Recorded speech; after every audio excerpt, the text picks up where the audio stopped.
in this house, right here, the incoming water line has a vortex.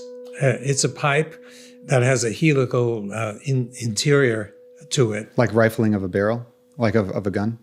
Yeah, I guess it would be like that. Okay. Yeah, I'm not a gun person, so I don't know very much about that.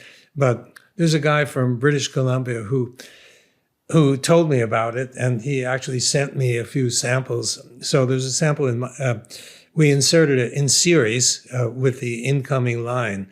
So the water comes in from the city, it goes through this vortex thing, and then it continues into the line to my house. And my son, who illustrates my books, put one in his water line too. Now, I'm not sure if it does the trick, but that's where I'd start if I were you. I want to share what this podcast is all about. You see, I'm on this journey to design the healthiest home in the world. That's why I sit down with brilliant minds across biology, medicine, design, and more, all with one goal in mind: a home tuned to human biology. This is where I brainstorm, where we explore what it really means to create a home that heals. If that sounds like something you care about, hit subscribe, and let's see where this goes.